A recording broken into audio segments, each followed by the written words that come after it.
What's up? Pretty good. So how was your New Year? Not bad. Not Not bad. bad. Yeah, I went to a neighbor's house for a party. It was fun. Nice. What about you? What'd you get into? Absolutely nothing. I just kind of stayed home and just fucking play video games. That's it. Nothing wrong I with didn't do that. much. No, nothing wrong at all. But yeah. So yeah, I mean, I wanted to just kind of like I know we talk a lot at work, but I feel like we haven't really gotten down to like the nitty gritty with a bunch of um I guess not too much detail, but kind of just your perspective on all of mental health, you know? And one of the first questions that I usually get when I tell people that I've been in IT for 12 years is just like why the switch? I'm Like pretty sure. why that's like I'm pretty sure I asked you that question. yeah. I think you may have asked me, our other primary therapists have asked me as well. And yeah, that's like one of the biggest questions. Like why the switch? So I've already told people like why I switched. So I'm curious, why did you switch? I mean, what not switch, but what made you decide on mental health in the first place? So, I mean, and I think a lot of people who get into mental health do it because they have their own struggles, or I know for me, it was trying to figure out why am I the way I am, which is what first Right, got me to take psychology classes in undergrad. right, It was just like self discovery, try to figure out, why do I think the way I do? Why do I act the way I do sometimes? That sort of thing. And that's what initially got me interested. I didn't know I wanted to be a therapist at first, but I was at least interested in learning about that. right. And then it kind of just brought me there. Yeah. So has it like I mean, has it changed you at all? Like has it made you like a different person after you started after you started learning about psychology and mental health and everything? Yes. I mean, obviously you can't treat yourself, but I've learned a lot of the like skills that we teach our clients I've kind of been using on myself, and has made me a much more patient person, less angry, um, not nearly as wound up, I would say. Right. Also much more So patient, much more yeah, patient. But that's this job, I guess. Kind of, you have to be patient. right. So would you say like the skills that you learned, did you utilize those for yourself, or did it kind of give you like a different perspective of kind of humanity in general? That is a good question. I mean, I would say just using it on myself kind of thing. So, like a lot of the thought stopping, like I used to ruminate a lot and be really anxious and beat myself Mhm. up. So, I just kind of took a lot of those skills that we teach the other kids and learned, Yeah, and just use it on myself. Yeah. right. And what are some of those things that you learned? Just curious, because I know everybody has a different way of coping. And Yeah. I'm just curious, as like a therapist, what's something that, because you know every trick in the book, Well, right? no. You have all sorts of tricks. Well, I don't know but you have every trick you in the have book. I mean, but you have plenty of tricks up your sleeve, and you know lots of things. I mean, when you share these skills on a daily basis, do they lose its potency? I would say, do they lose its effectiveness because you understand what the outcome is supposed to be? no, I don't think so. I mean, a lot of the skills that we teach the kids are, I don't want to say like band aids, but it's like a lot of quick, because we only see these kids for a certain amount of time. So it's a lot of things Right. that you can use like in the moment that are effective and fast. The, Sure. the kind of therapy I do is not like the Sigmund Freud. This is going to take you 5 to 20 years of deep analysis to get better. It's like we need results. So a lot of it will be like thought stopping. So like if I'm ruminating on something, I literally will tell myself, Don Tony, shut up. And then I'll replace what I was thinking with something else. I mean, there's like those sort Right. of things. Yeah. I mean, what kind of things were you thinking though? Like, I, Oh, I'm just like, I mean, like, curious. it could be anything as simple as, like, oh God, I screwed up. I screwed up. That was dumb. What are you doing? Right. Oh, I made this person upset. I'm an idiot. That was horrible. I'm a bad person. Why would I do this? Ugh. Like that sort of stuff. Right. Everyone wants to see your beautiful face, man. I know, man. Like everybody, like a lot of people have been asking about cam, but I Yeah. need to invest in like a nice one. So the thing is, like, I have a DSLR here, right? And my DSLR can actually be used as a webcam, so you can see my glorious mug in 1080p with like a CMOS sensor. You know what I mean? So you'd see like all of its glory. But I need to. There's like additional equipment that I need to pick up. Hmm. I also need to kind of like organize my workspace, and I need to like figure out my backdrop and stuff like that, and just kind of get everything tidy and neat. Um, but of course, that requires money, and that also requires time, which I haven't had much of lately. So maybe better sooner than later, I can get something set up with like a cam and whatnot. Yeah, mine was just very makeshift. Like as I've been going, my background is clearly just whatever the hell I had back there. But Right, right. yeah, and But nice. at least it's neat though. You know what I mean? Like my shit's a dumpster fire. So it's like I need something to cover the back of my head, so you're Yeah. not looking into this horrific workspace that I have right now. Oh, dude, that's what this jersey does. Literally, like you all don't know the nightmare that is behind this EG jersey. But anyway, but some of the other Yeah. skills going back, like deep breathing, Right. I never used to do that. So like deep breathing, I learned how to breathe through my diaphragm. It's a simple thing, but like again, these are Right. effective things. Progressive muscle relaxation is another one that I use often. Yeah. Yeah. Yeah. For me, whenever I get agitated, I tend to try to change my environment immediately. So that would mean going outside or just not doing whatever it is that I'm doing at the moment. And that's kind of what helps me. And I think I've demonstrated that a couple times while I'm at work. And I'm not gonna bullshit either. It's like there are times where I get agitated, I get frustrated, and there are things that are not in my control. There's nothing that I can actually do about it. So the best thing for me to do is actually just get up and walk out the door and get some air. And then, a couple minutes after that, I feel better. So, but it's just interesting to get like a therapist perspective on how they kind of take care of themselves. Now, I mean, I know our solution is to always say, go see a professional, Oh go yeah, see a absolutely. clinician. Yeah. That's always the answer that we're going to give you. But we also know that not everybody has access to healthcare.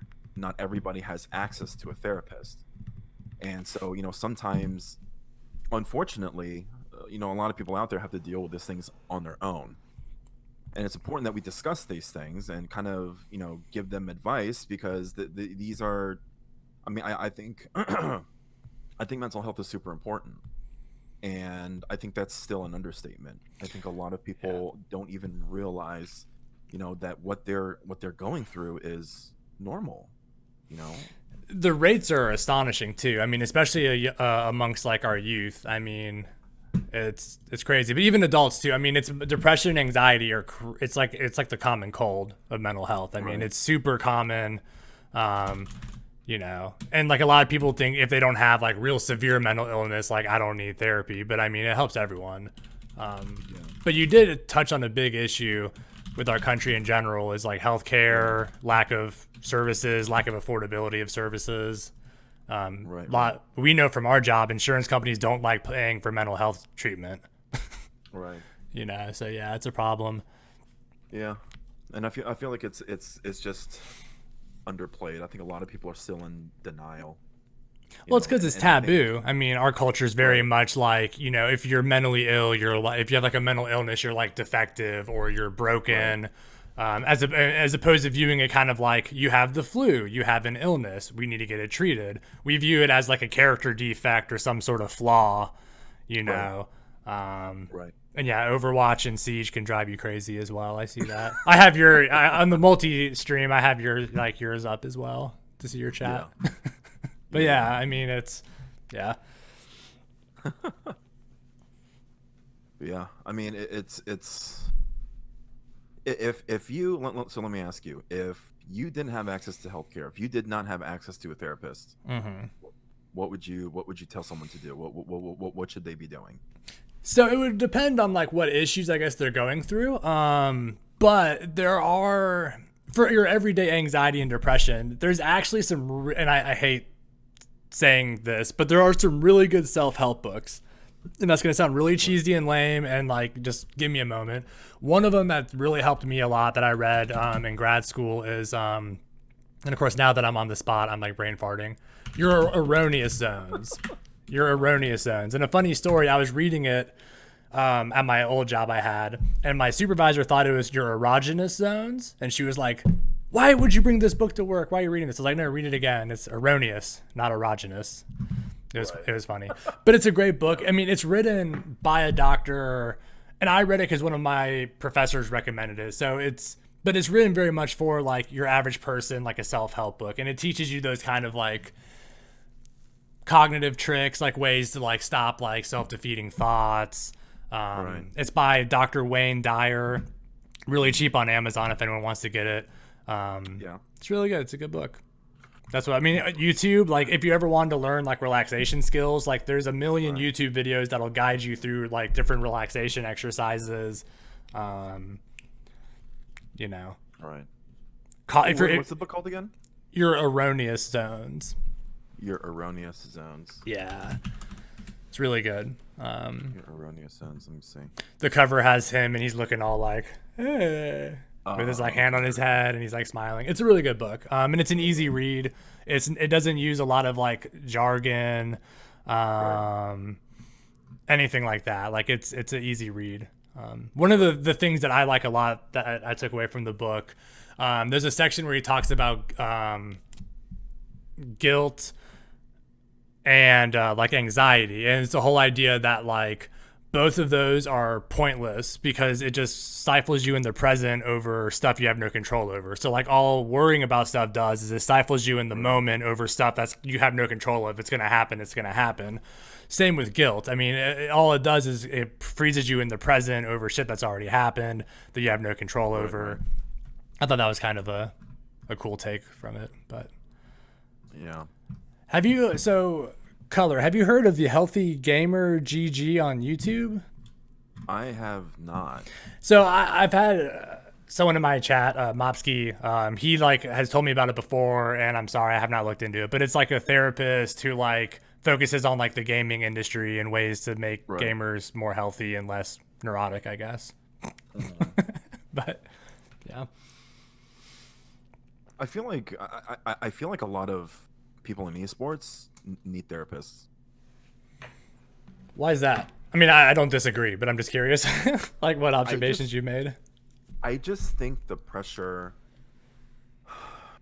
You understand the competitive spirit, right? Yep. So, I used to be an athlete. I used to play a lot of basketball. Basketball was my main sport. For some reason, I came out kind of short. I have no idea why. But I played a lot of basketball and I played a lot of football. I used to play a lot of competitive sports.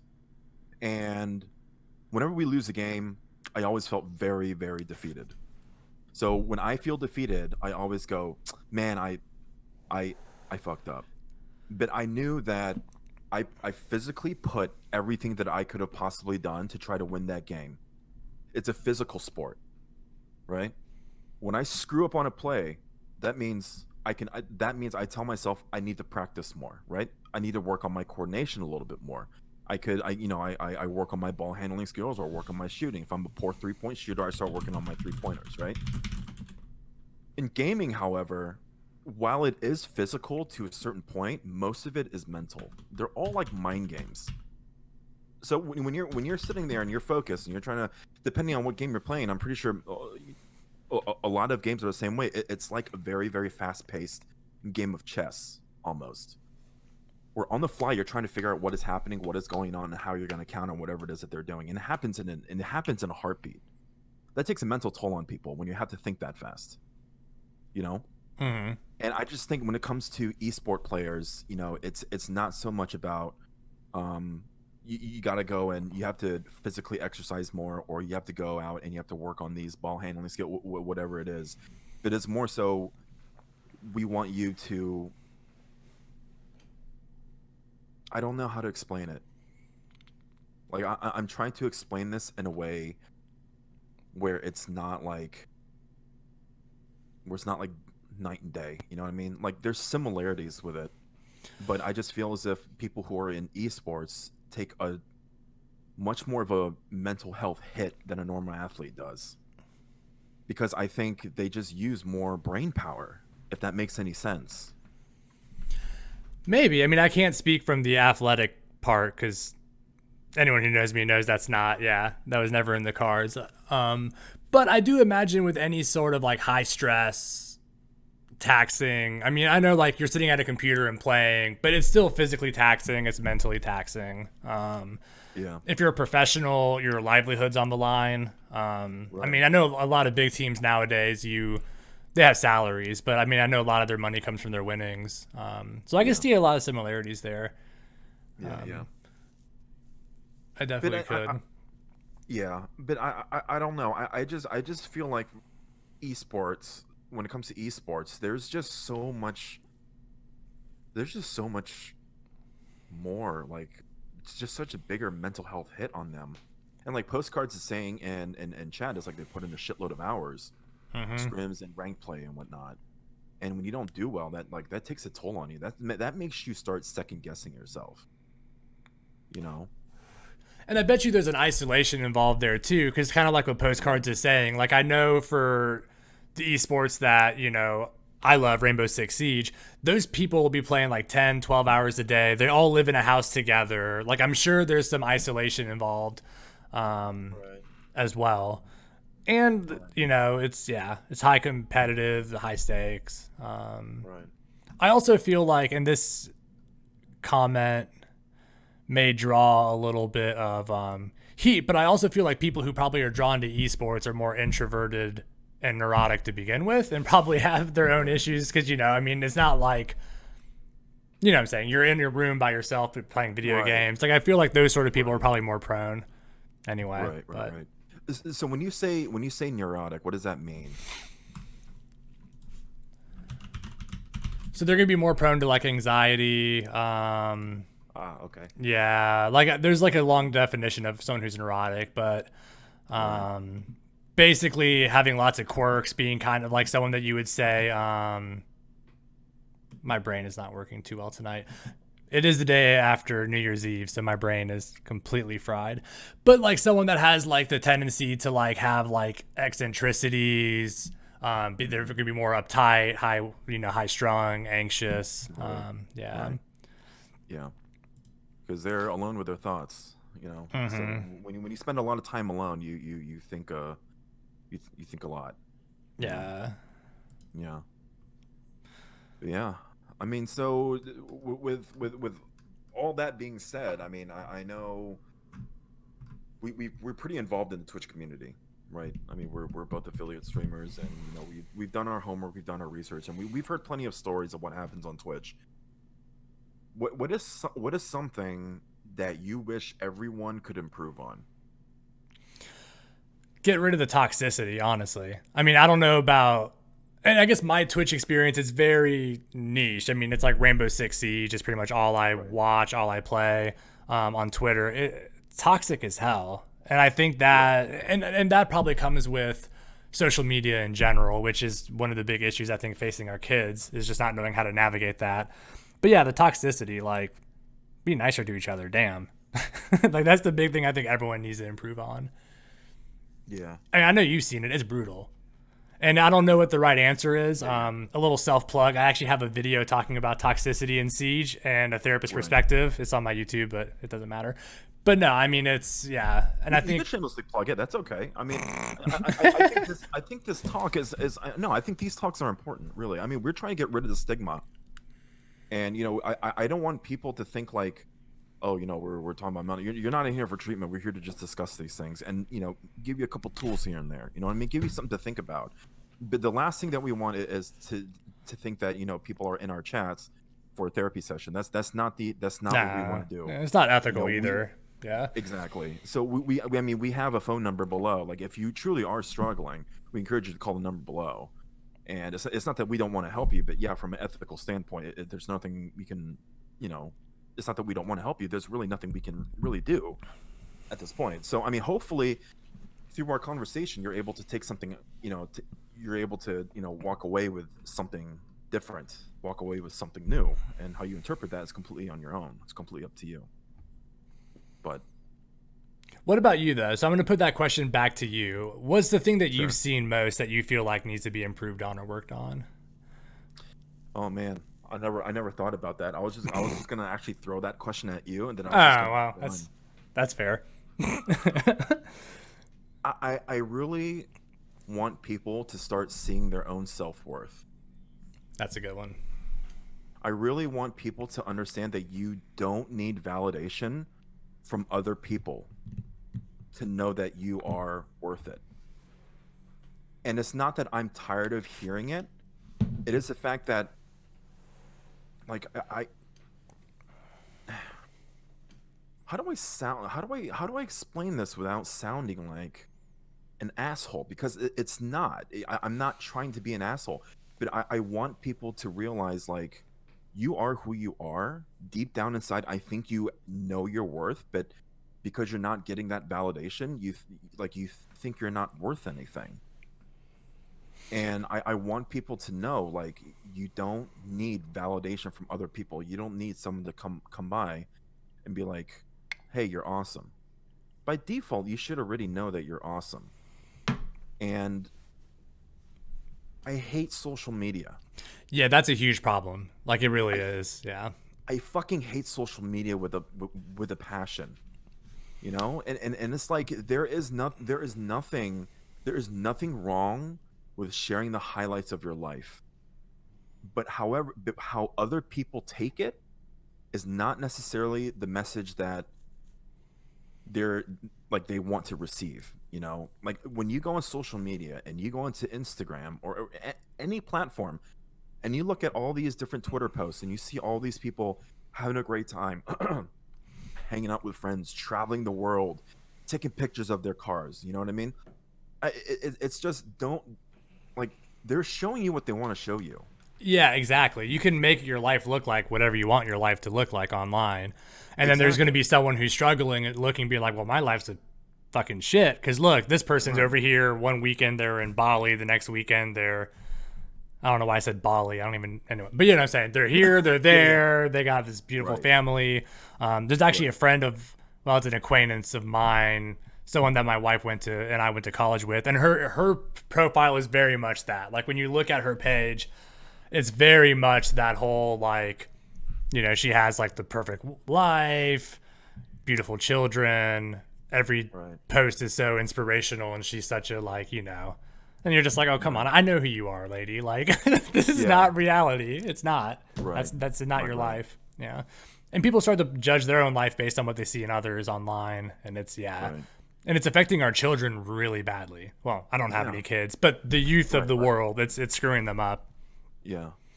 And that's something that I also wanted to I wanted to talk to you about. I mean, since I started working there, I've worked with over 100 families now. Yeah, that sounds about right. I've worked with over 100 families, over 100 kids. So I wanted to ask you, what is one of the most common things that you have seen when it comes to struggling with these kids? Do you see any common struggles, any common patterns?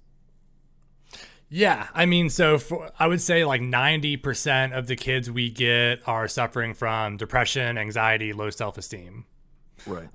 Vast majority, especially the female clients. Not trying to like Right. say the male clients don't, but like primarily, Right. but statistically, most of our clients are female anyway. Right. And there's a whole different set of reasons for why that is. But Right. it's not saying that women have more mental health than men. It's that men are less likely to reach out for help, less likely to be Right. willing to, Yeah. But yeah, I would say really depression, anxiety, it's huge. And the social media, cell phone addiction. I can't tell you how many clients I've had that are addicted to their cell phone, to the social media. Right. They get their self-worth and value from how many likes they get, how many retweets. Of course, the kids don't use Twitter. Yeah. So, you know what I'm saying? Whatever Instagram, whatever Snapchat, whatever platform they use. Right. Women, lots of disordered eating patterns. Our kids Right. are starving themselves to look pretty. Yeah, kids don't use Twitter. They really don't. Not much, at least. Right. Yeah. Snapchat is the big one. And Discord. Some real freaky Yeah. shit goes on in Discord. I've had a couple Oh, clients that like, yeah. oh, some real freaky shit happens in Discord, by the way. Oh my god. Yeah, that's that's Yeah. that's that's whole nother story, man. Oh god. Ugh. And I didn't even remember it. I didn't even thinking about it until you just mentioned it. Right when you said like, things with like Discord too. I'm like, oh fuck, I know exactly what you're talking about. Yeah. Ugh. But yeah, Ugh. yeah, scary shit everywhere, man. Yeah. Yeah. Snapchat, Instagram, There you TikTok. go. Yeah. Those are the big Those ones. things. Yep. Those are the big ones. Yeah. But I Yeah. mean, really, it's a lot of it's the low self worth. I mean, I would say anytime I get a client, primarily a female client, I can always assume self esteem is something we're going to have to work on. They all think they're ugly and fat and disgusting and they're worthless. The self esteem of our kids is really bad. Right. So this is a hard hitting question, and you might give like a vague answer, but why do you think that is? And I know there's probably a million different possibilities. Yeah, I mean there is, and I would need like peer reviewed literature to confirm my suspicion, but I'm willing to bet that there's been a rise of all of these mental health concerns with the introduction to social media. Right. I'm pretty confident. I mean, all kids are always going to feel kind of self-conscious at times, you know. I feel like it's always been around, but we have seen a dramatic increase in suicide of kids, mental health concerns, anxiety, depression. I blame social media as a primary source. But I would need, I mean, obviously, I'm sure there's research out there that may disagree or confirm what I said. I mean, I don't know. Right. And the bullying, like you're saying, postcards. Yeah, I mean, so like they can't escape bullying anymore. Like when I was younger, I'm not that old, but I mean, I'm Right. mid 30s. When I was younger, if you were being bullied, when you get off the bus, you're fine. Right. Like you can go. I mean, you know, I guess I had AOL Instant Messenger was the closest thing we had. Yeah. That was kind of MySpace, but I didn't really use MySpace. But yeah, I mean, like now the kids can't escape it. They're being bullied at school and at home and online. Yeah. It follows them all day, every day, every night. You know. Yeah. So that's definitely it's hard to escape. But That's my guess. Is Oh, man. is the big problem. so what are some ways that people can reach out for help? Well, the easiest one, like He might be talking to his chat. you talking about me? I'm talking to you. Hello? Did I mute myself? Yeah, I think he did. Son of a bitch. So I have my mute set to M, right, on my keyboard. Yeah, and I was typing in my chat, and I used the letter M. And I fucking muted myself. Yeah, so like someone was saying, that's actually a really good point in my chat. We'll come back to that in a moment. But yeah, so like the National Suicide Prevention Hotline, obviously, if you're having any sort of thoughts of, and when we talk about suicidal thoughts, it's not just I'm going to go get a knife and stab myself in the head. It could even be, we even consider like on the lower range of, I wish I wasn't around anymore. I wish I could just go to sleep and not wake up anymore. That would be like passive suicidal ideation, going all the way up to like maybe you start to develop a plan. Anyway, suicide hotline. If you don't have insurance, there's other options for therapy sometimes. Sometimes there's like community-based programs. So your local community service boards, sometimes those have some therapists actually do income driven, so like a sliding scale. So that's another option. But if you're ever like, I'm going to hurt myself, either call a hotline or get your ass to a hospital because they have to treat you. Right. Right. But talking, I don't know if I'm not a religious person, but I imagine you can go to like your priest. Yeah. Some people get strength from there. I mean, there's lots of options, a trusted friend. Right. But the reality is in America and other countries too, but primarily here, therapy, it's not attainable. It's only attainable for the very poor or the very wealthy, typically. Right. Like you either, I mean, those in between, it's really hard. You know, I don't know if that was sarcasm, Bisbalt or not about the God thing. I'm not religious. I was just saying some people get strength from there. But yeah, no, I mean, I think like that's the problem. The really wealthy can afford it. And I can say I used to working in a private practice. My rate unlicensed, like I'm in residency, was like 115 an hour is what people, yeah. Now, DC metro area, there's that kind of money for people to spend on therapy. But, and then the very low end of the economic with like Medicaid and stuff, there's therapists who take that, but Right. yeah. So something that I forgot to do is, do you want to tell them like what your role is, like what you do at work? Because I don't think we ever really kind of introduced No, ourselves. we didn't. Yeah, so why don't you go ahead and tell people what it is that you do? And before I do that, I just gotta say, I got Mopsky in my chat. I can't believe that he's saying that he's been asked at job interviews before if he's ever called the suicide hotline. Like, what kind of employer were you? That's crazy. So yeah, so like I am the job title is primary therapist, but I'm a therapist at a residential facility for adolescents. So it's a 8-bed facility. It's a really nice house that we've kind of, and by say we, it's the company we work for, has built the house in such a manner that it's a mental health facility. So we have up to 8 kids, multiple therapists, multiple counselors. So I do therapy with the kids 3 to 4 times a week. We develop a treatment plan. We diagnose them.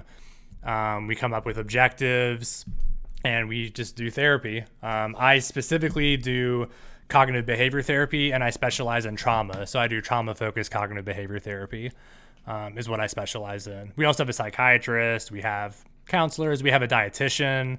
But yeah, I used to do private practice. I've also done intensive in-home, where I went into lower-income families' houses and did therapy with them. And I also used to do ABA therapy with kids with autism. So that's kind of, I guess, like a real brief what I've done. Yeah. So what does ABA stand for again? Applied Behavioral Analysis. Right. It's Applied Behavioral Analysis. Yeah. Yeah.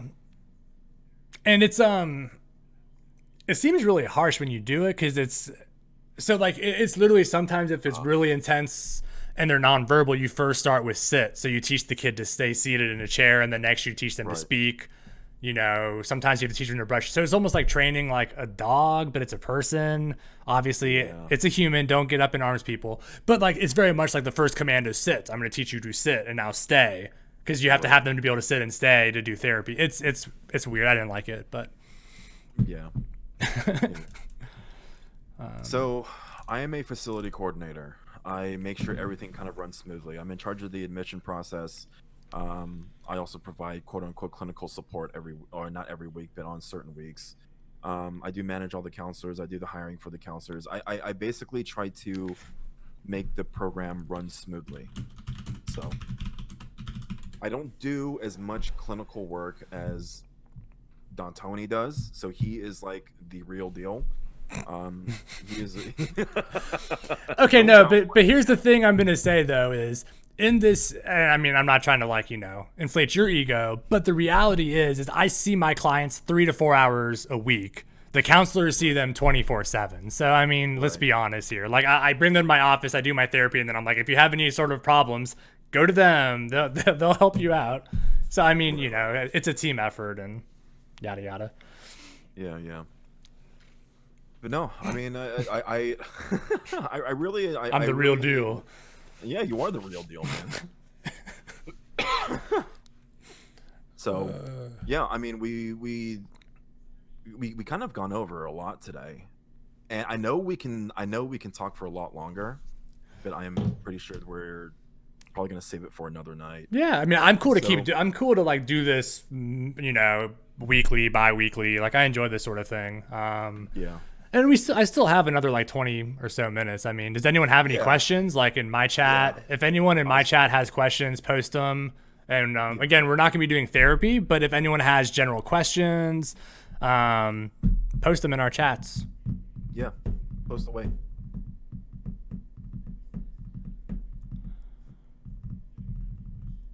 Yeah. Self-care. I know we were going to talk about self-care at some point, and we could probably do a whole episode or chat or whatever you want to call this dialogue session on self-care. Yeah. What are ways of, like, what do you do? Okay, What do you do for well, self-care? okay, so we're gonna talk about self care, and then we're gonna talk about this. So my wife actually had a really good point. Uh-huh. I'm not muted, right? Everyone can hear me. No, no, yeah, you're I'm good. paranoid now that I'm gonna keep muting myself. That's why most of my teammates die in Siege because I'm muted, making call outs, and then at the end of the round, they're like, "Why didn't you let me know they were there?" Yeah, yeah. So like we were talking about like Snapchat and like the social medias earlier. Okay, boomer, social medias. Anyway, photo filters. Yeah, so the question was, do you think filters plays any role in self-esteem and self-worth? I asked for clarification, and she was like, photo filters on Snapchat and stuff, making ideals of beauty almost non-human, beyond just Photoshop, making it very unrealistic. And yeah, I think so. I mean, it almost gives you this like body dysmorphic issue where what you see, what the image you see yourself that you should look like is not what you're going to see when you look in a mirror. So you get used to all of your presence being this. Everyone knows what we're talking about, right? Those like weird filters where you don't have any more wrinkles and you almost look kind of like, I don't know, alien like. Right. Yeah, yeah. But yeah, it's the same sort of issue that you have with like magazines. I mean, you open up any of these magazines and all the women are, porcelain dolls with no stretch marks. All the guys are like, 12-pack abs and Yeah. tits you can sharp diamonds on, Right. cut diamonds Right, and right. stuff. Unrealistic portrayal of the human body. Yeah. And I'm sure the Or filters don't I help. shouldn't say Yeah. right. So I would definitely call it more like, yeah, unrealistic. Yeah. And I think as Absolutely. you get older, like around our age, you start to realize like that is definitely the case. There's a lot of unrealistic expectations out there. And I think it really skews the way people look at themselves and how they view themselves, because they feel like that's the expectation. You have to look like that in order to look beautiful. In order to be beautiful, that's how you have to look. And when when you're around long enough, you start to understand it's like, it's nope, that's definitely not the case. No, I mean, these actors will have like a full professional team helping them look that way. That takes like 12 hours a day of work. All you do is work out and eat chicken and eggs. Right. I mean, my good friend Nathan, he used to be a bodybuilder and he wanted to compete. And that was his life for a long time. Was I'm just going to eat eggs, chicken, work out, sleep, work out. Because that's all you can do to maintain a body like that. It's not realistic. Right. Or Yeah, probably yeah. healthy either. But Right. So if you were to, okay, so we're kicking off the new year. Today's January 1st, and it's a new year. It's a fresh start, right? mhm. What is something that you encourage people to do for themselves to kick off the new year with a fresh mindset and something that they could do that's mentally healthy for them and something positive for them to look forward to this year? That's a good question. I mean, there's a few things. Self care is important. I mean, I know sleep is a great answer. Healthy sleep habits. I mean, Yeah. but I was gonna say self care is probably a good one. I know we may not go into full detail on what self care is, but there's different. I mean, there's different ways of recharging your battery, basically. I would say getting the positive mindset and get your mind on right it would be a good thing. And I could do a whole talk on cognitive distortions and like irrational thoughts that lead to anxiety and depression. But Right. that self-help book I talked about earlier would walk you through what that looks like. But Right. yeah, So cognitive distortions in a nutshell, and correct me if I'm wrong. Cognitive distortions in a nutshell is basically kind of like a skewed vision of what's happening, what's actually happening, and what you think is happening. exactly. Yeah. So it's irrational thoughts. So there's this relationship between your thoughts, your feelings, and your behaviors. So like a really basic example I could give would be you're laying in bed at night and you hear a loud noise outside. What do you think? So one person would maybe say, "Oh, I assume someone's trying to break in." Okay, then how would you feel? I'd be terrified. What behavior? What would you do? Oh, I would go arm myself. I'd call the police. Whatever. A different alternative thought could be lightning. Sure. So we'll go with lightning. I like that. How would you feel? Maybe annoyed I got woken up, but I'm not going to be freaking out. I'm going to roll over and go back to bed. So that just demonstrates, depending on how you perceive an event and how you think about the event, influences how you feel and how you behave. Right. So that's a very mundane example, but there's common kind of except my death. Yeah, so there's some very common like themes, like jumping to conclusions. Like, I know this person hates me when there's maybe no evidence to support it. There's like different kinds of cognitive distortions, and there's different ways to counteract it, but it's irrational beliefs and perceptions that influence how you feel. Right. Yeah. Right. And there's like 10 common ones, like black and white thinking, ignoring the positives, jumping to conclusions, magnification, catastrophization. So like, this is the worst thing in the world, even though it's like, you get like 1 C on a test. The world's ending. I'm going to fail. I'm never going to get into college. Chill out, bitch. You got 1 C. Like, you'll be fine. Study harder next time. Like, those are the kind of things I'm saying that are like simple that everyone experiences. That if you can learn to challenge your own thoughts and beliefs, then, well, I can't help you if you're Asian. That may be a different issue, bud. But in general, these are the kind of things that like everyone can learn to track your thoughts, change your thoughts. And in general, you'll be less anxious and less depressed. I mean, that's kind of the idea of cognitive therapy, at least. Right. Yeah. Yeah. Relaxation is another one that's easy. Everyone can do. Yeah. Takes like 10 minutes a day. Right. There's videos that'll guide you through it. Yeah. That is a good one. But yeah. I mean, what I would tell people for this year is to set realistic goals for yourself. That's a good one. Set realistic goals for yourself. There's something. A lot of people like to imagine themselves in a perfect life, right? They have a perfect situation, and they are in, a just a perfect situation overall, right? They have their ideal of what they want. However, a lot of people tend to forget, they have to carve their path to getting there. So set realistic goals for yourself, and they could be small goals every day. Like even just making your bed.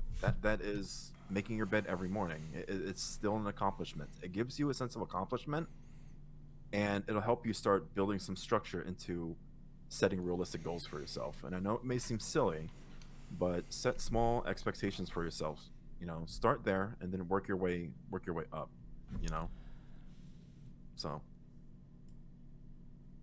that's another. And I do have a question in chat. We'll go in a second. Thank you for pointing that out. And sorry I missed that, Mop.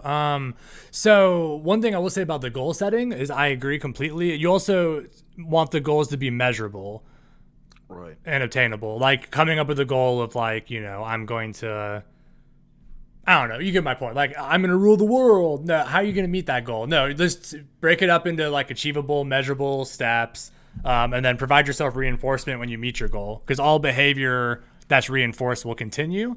So that's another thing that we tell people is break up tasks into smaller portions, make them measurable and obtainable. And then when you obtain that part, provide reinforcement, then you're more likely to continue the behavior.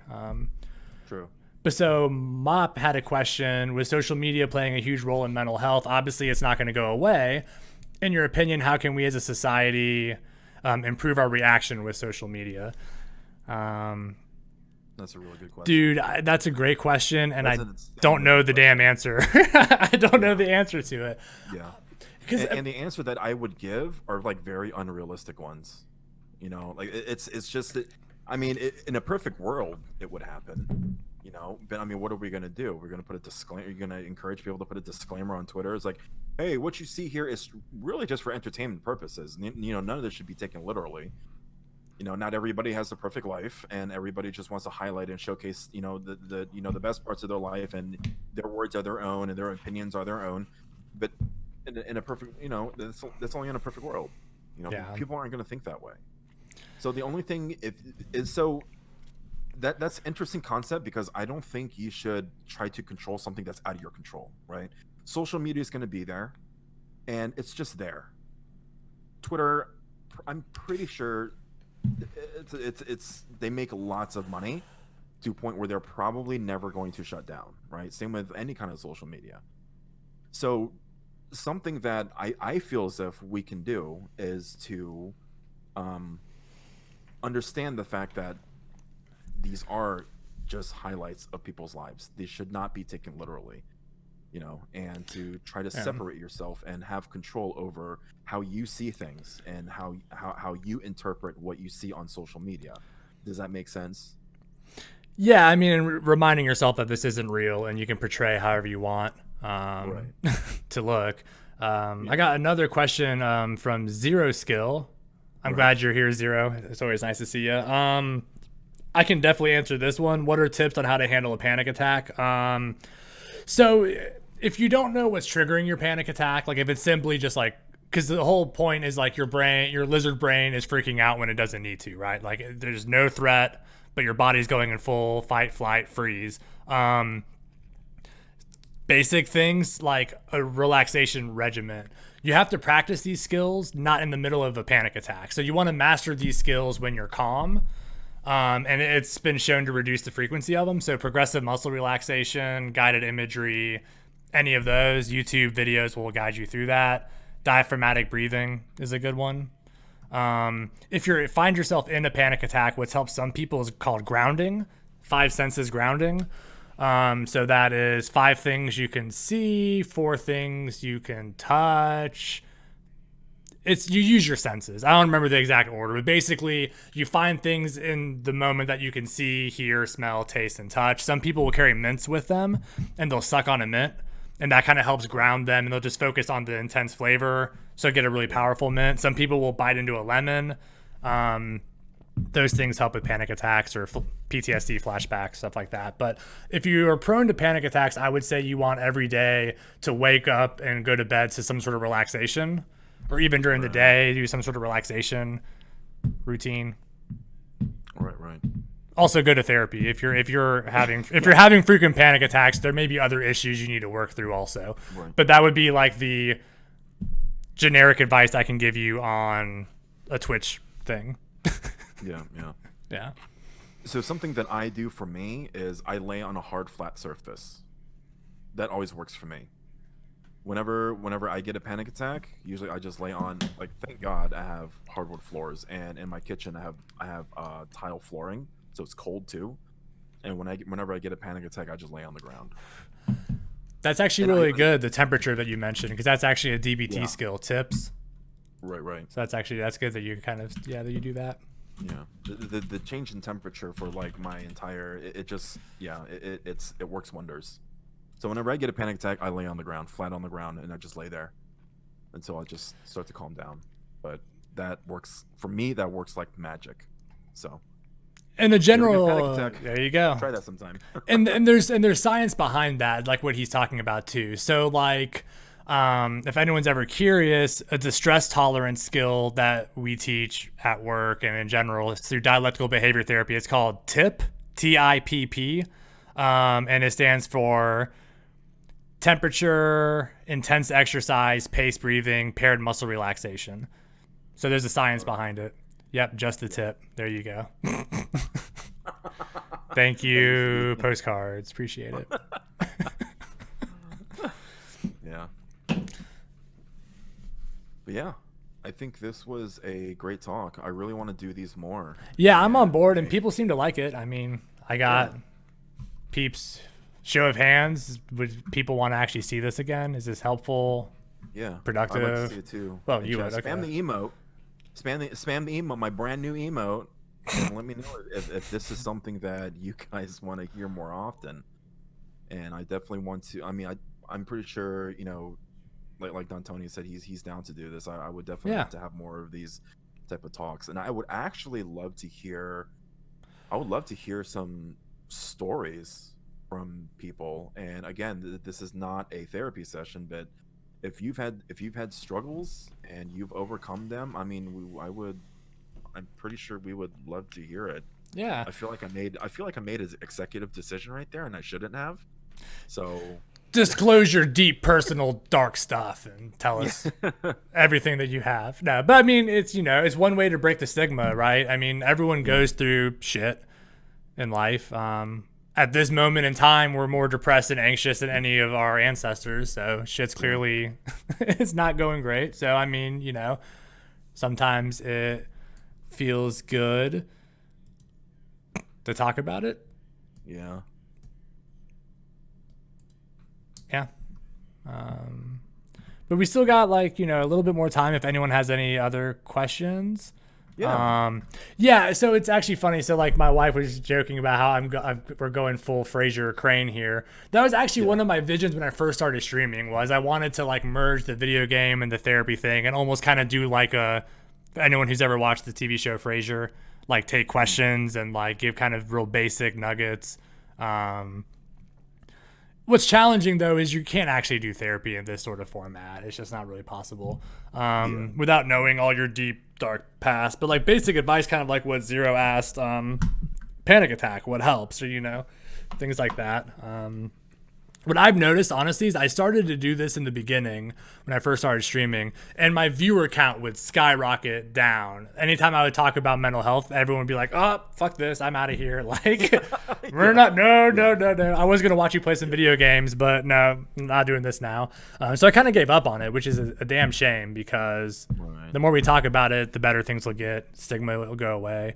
Because we need to really move on to a point where we view this as a disease and an illness, as opposed to a character flaw or a moral shortcoming, or any of that sort of Right. I think that's really important. So I think it is. Yeah, we just need to break that stigma, and hopefully we can do it here. Hopefully we get more people coming in and talking about it and just kind of validating one another. It's hey, there's nothing wrong with you. You just gotta learn to cope with some of this stuff. You know what I mean? You got to understand that that this stuff can be treated, and there's nothing wrong with it. Everybody has their struggles. So absolutely, no, everyone does. And I mean, it's one of the, you can't look at someone and be like, well, for the most part, there's some things you could look at someone and be like, okay, that person's clearly has some mental health issues. Like the person standing in the middle of the street in their underwear talking to themselves. I mean, clearly they're probably schizophrenic or having some sort of psychotic episode. But for the most part, you can't just look at someone and be like, oh yeah, this person has mental health issues or struggling. Right. And that's because, we all, right. Your chat, dude. Your people are a lively group of people. I think they could use the services pretty well. No. There's no shame in it. We all can. That's what we've been saying this whole time. Yeah, you know what? You're absolutely There's no right. shame in it. There's no shame in it. I think we all could use some therapy. You know what I mean? All of us can use it. And just know the vast majority of your therapists are in therapy or have been in therapy or had their own issues. Same with counselors. I mean, mostly everyone who works in this sort of field is because they had their own stuff going on, and that's the whole reason why they got into it. So yeah. And I cheat. Like when I'm at work, I actually go to Dontoni, or I go to we go to the other primary therapist, and I'll just kind of sneak in like a session or something like that, and but I feel like we kind of bounce off each other, which is nice. But you're the professional, so I mean, you help me a lot more than I help you when we're at work. So I mean, no, you help me. I mean, it's nice to have a friend, someone you can it gets my mind off of the clients we're seeing, because I mean, it's some pretty heavy shit that we're dealing with. I mean, just recently we had a kid that was sadly, recently, while in our treatment, we identified that the kid was schizoaffective. So she was, and I mean this in the kindest way possible, she was cuckoo for Cocoa Puffs. I mean, she had delusions, hallucinations, and it's terrifying as hell for a kid that age to think that the staff there killed your brother, chopped him up, and they're trying to feed it to you. I mean, it's deep, heavy shit. So having a friend that you can talk to, it's nice. I enjoy when you come to my office. It's fun. Yeah. Yeah. So this is a great question. We were talking about work-life balance and self-care. Oh my god. How can people Jesus, in yeah. work-life balance ruts try and identify what kind of self-care would be good for them? And the example she gave, I'm assuming she doesn't care that I say this because she put in the chat. Recently, the person who posted this question was trying to find what to do to kind of help that, like, find some sort of outside relaxation, fulfillment, enjoyment, and came across search and rescue. So it's,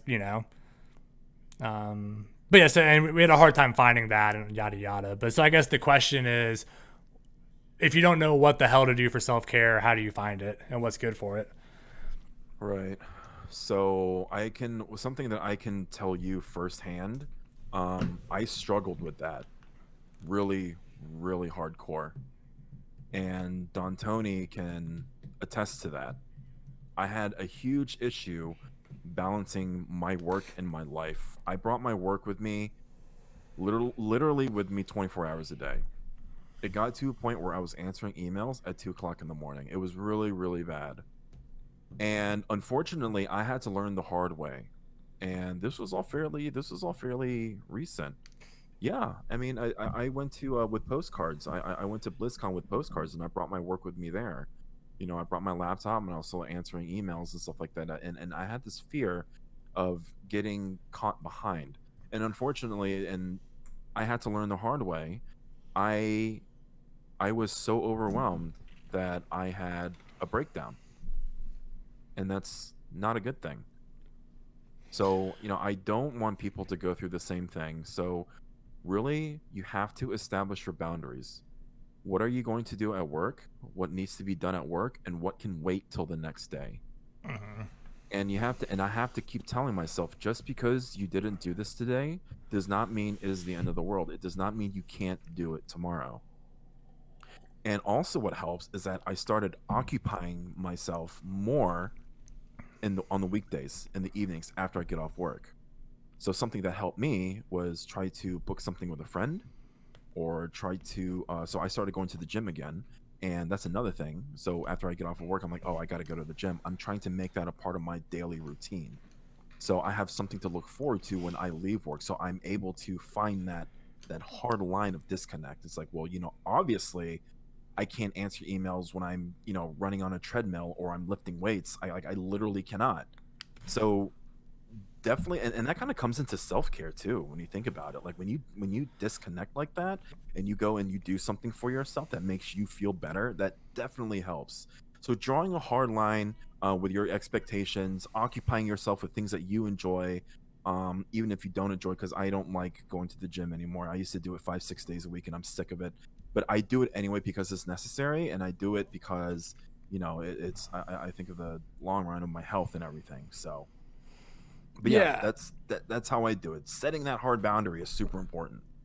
it definitely is. I agree with that. I'm pretty good at that, but I also, at this point in my life, have a very much of a I don't really give much of a shit anymore, if I'm being honest. So it's very easy for me to be like, nope, I'm not dealing with this shit. I'm off the clock. Peace. Yeah. I'm not on call this week. Fuck it. So I'm pretty good about that, but finding different things for self-care can be challenging. I've always known what I enjoy. I'm not a big exerciser. That's if you Google search self-care, that's going to be the first thing that's going to pop up is like your sleep habits, your exercise, your diet. But I mean, for me, the way I de-stress, I mean, video games, it's a great one for me. Even though Rainbow Six Siege can be stressful as hell and intense, I like it. It helps me get out some of that like competitive energy. Yeah. I haven't gone in a long time, and Color, you and I need to do this at some point. Go to group therapy, and I call it group therapy. It's a target practice because you watch your groups, your grouping. Get it? Oh, yeah. Huh? Dun-dun. Yeah. Group therapy. You go to the shooting range. Anyway, No, that's a really, really good one. that was a huge relief for me, honestly, too. Like that was very cathartic. It was but like the textbook definition, I mean, you would always see people. It would be exercise, sleep habits, diet, work-life balance. Like setting, don't do things after hours. Have those boundaries of not bringing your work home with you. Like those would be, I guess, the if you Google search right now, what is self-care and how do I get it? That's probably what the website would say. Yeah. But yeah. Are there any other Any other questions? You guys got anything else? Yeah, I got a couple more minutes if anyone has anything. Yeah. But I'm actually really impressed with how many people have come out for this. If I'm being honest with Yeah. you, I was not Yeah, thinking last minute setting this up like you did, and Right. and the topic that it is. I was not expecting anyone Yeah. to really give much of a shit. So I do appreciate everyone that came out for this. I mean, that's awesome. Right. And again, we don't want this to come off as like some kind of like group therapy session. We want to just have a casual conversation about it. At first when I asked Don Tony if he wanted to do this, like he pulled up worksheets and stuff like that, and I was like, these are all great resources, but I had a bit of a different vision in mind. I really wanted this to be casual.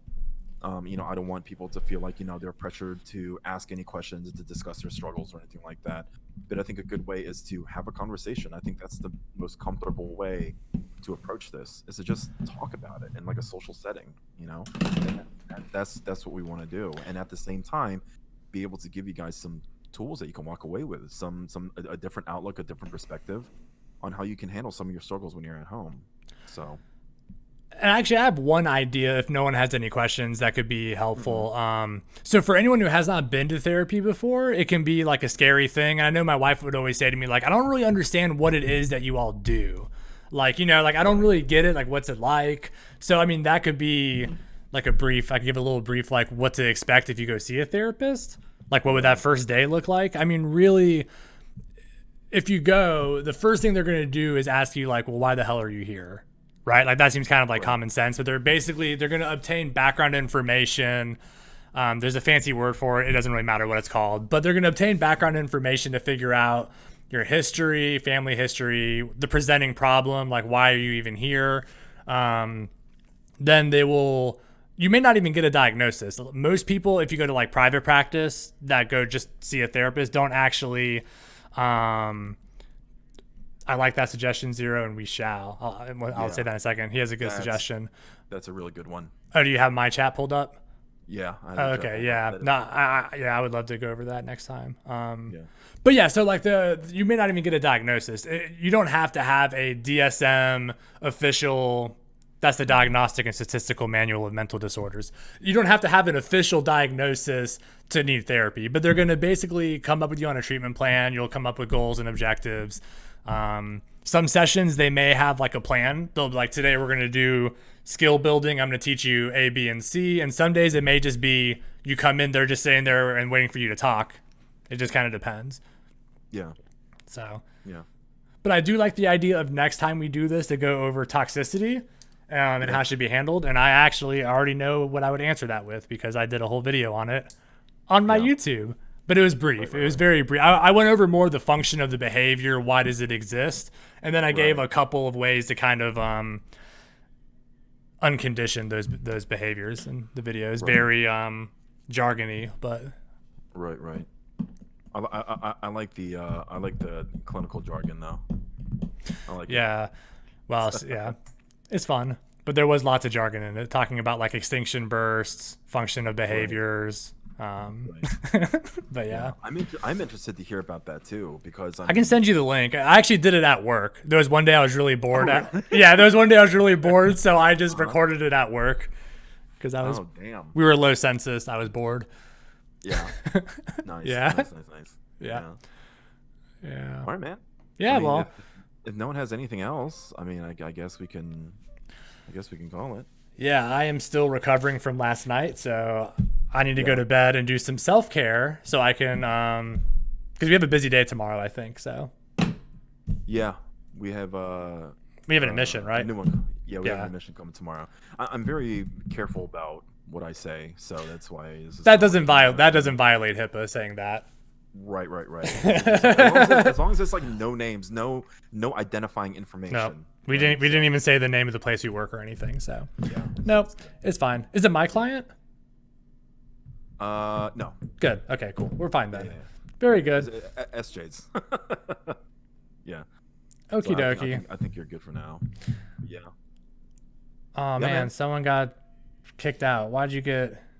Oh, you posted links, Zero. Yeah, you can't do that, man. Because for all I know, you could be trying to place porn in my chat, dude. Yeah. I can't have you filling up my chat with that filth. Anyway, thank you everyone who came by. This has been really fun. And yeah, Color and I, maybe we should do this once a week. I don't know. Yeah, man, I'm totally down for that. I'm cool with that too. Yeah.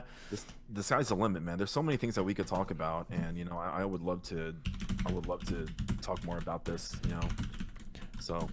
Oh wait, he was trying to post my video. Aw. Now I feel bad for making fun of you and talking about porn. So I'm gonna post the video in my chat because I feel like I can't be timed out on my own chat, right? I don't think so. Right? That'd be weird. Surely I can't. Where's that video? But yeah, no, I mean, do you want to do this like every Wednesday or?